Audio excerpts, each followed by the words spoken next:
Assalamualaikum warahmatullahi wabarakatuh. Bismillahi walhamdulillah. Assalatu wassalamu ala sayyidina rasulillah Sayyidina wa maulana Muhammadin ibni Abdillah wa ala alihi wa ashabihi wa bawalah. La hawla wa la quwwata illa billah. Amma ba'du. Para sahabat yang dirahmati Allah subhanahu wa ta'ala, bagaimanakah hukumnya membaca ayat kursi tanpa berwudu? Bolehkah membaca ayat kursi padahal kita tidak dalam keadaan suci atau wudu kita sudah batal? Ayat kursi yang merupakan ayat 255 surah Al-Baqarah adalah salah satu ayat yang menjadi pemimpin semua ayat Al-Quran yang keseluruhannya lebih dari 6.000 ayat. Membacanya meskipun hanya satu ayat telah terhitung membaca Al-Quran. Saat kita tidak dalam keadaan telah berwudu, kita diperbolehkan membaca ayat kursi selama membacanya secara hafalan atau membacanya dengan melihat tulisannya di mushaf Al-Quran tanpa menyentuh dan memegangnya. Jika kita telah hafal ayat kursi meski kita belum berwudu atau telah berwudu tetapi telah batal, kita masih boleh membacanya secara hafalan. Demikian pula jika seseorang yang dalam keadaan telah berwudu membawa dan membukakan mushaf Al-Quran untuk kita, tepat di bagian mushaf yang di sana ada ayat kursi, maka kita boleh membacanya selama tidak menyentuh mushaf.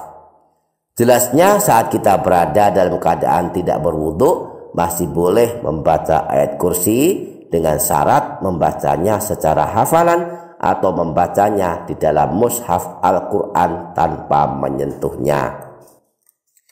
Hal ini karena yang haram, yang tidak diperbolehkan bagi orang yang berhadas kecil atau orang yang telah batal wudhunya adalah menyentuh mushaf Al-Quran, bukan membacanya.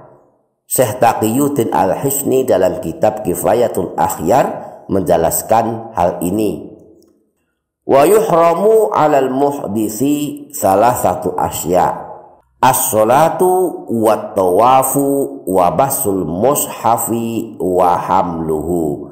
Hal-hal yang diharamkan bagi orang yang berhadas kecil yang belum berwudu atau telah batal wudunya ada 3 perkara. Pertama, melakukan sholat, kedua melakukan tawaf, dan yang ketiga menyentuh serta membawa mushaf Al-Quran.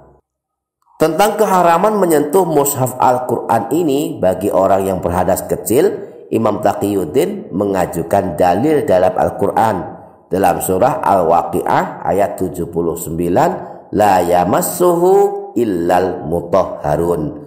Tidak menyentuh Al-Quran kecuali orang yang telah bersuci.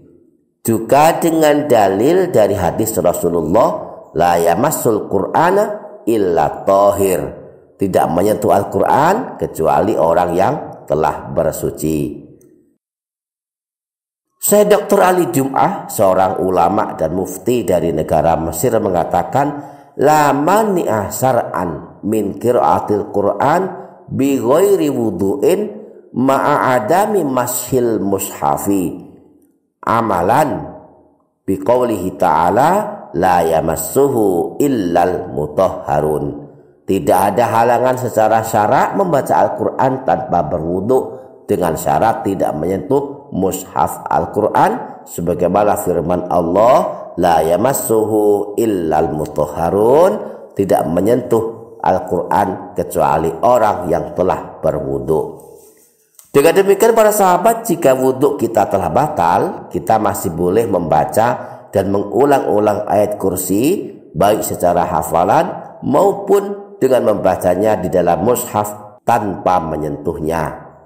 Namun membaca ayat kursi dalam keadaan suci dan telah berwudu lebih utama dan lebih banyak pahalanya.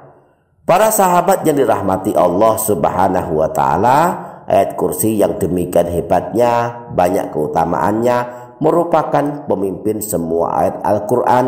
Jangan sampai hanya gara-gara batal wudhu kita menjadikan kita terhalang untuk membacanya. Yang afdol dan utama, bacalah ayat kursi dalam keadaan telah berwudhu, namun dalam kondisi tertentu kita tetap boleh membacanya meski telah batal wudhu kita. Para sahabat yang dirahmati Allah, untuk menambah semangat kita membaca dan mengulang-ulang ayat kursi, berikut salah satu hadis Rasulullah tentang keutamaan membaca ayat kursi. Suratul Baqarah fiha ayatu sayyidati ayil Qur'an, la tuqra'u fi baitin fihi syaitanun illa kharaja minhu ayatul kursiyyi. Surah Al-Baqarah, di dalamnya terdapat pemimpin semua ayat Al-Quran, yaitu ayat kursi. Jika sebuah rumah ada setan di dalamnya, kemudian ayat kursi dibaca, maka setan akan keluar dari rumah tersebut. Allahu la ilaha illa huwal hayyul qayyum, la ta'khudhuhu sinatu wala naum, lahu ma fis samawati wa ma fil ard, ma dzal ladzi yashfa'u 'indahu illa bi idznih, ya'lamu ma baina aydihim wa ma khalfahum wa la yuhituna bi syai'in min ilmihi illa bima syaa', wasi'a kursiyyuhu samawati wal arda wa la ya'uduhu hifdzuhuma wa huwal 'aliyyul 'azim. Demikian para sahabat, semoga bermanfaat. Amin ya rabbal alamin. Billahi taufiq wal hidayah waridha wal inayah wal afu minkum. Wassalamualaikum warahmatullahi wabarakatuh.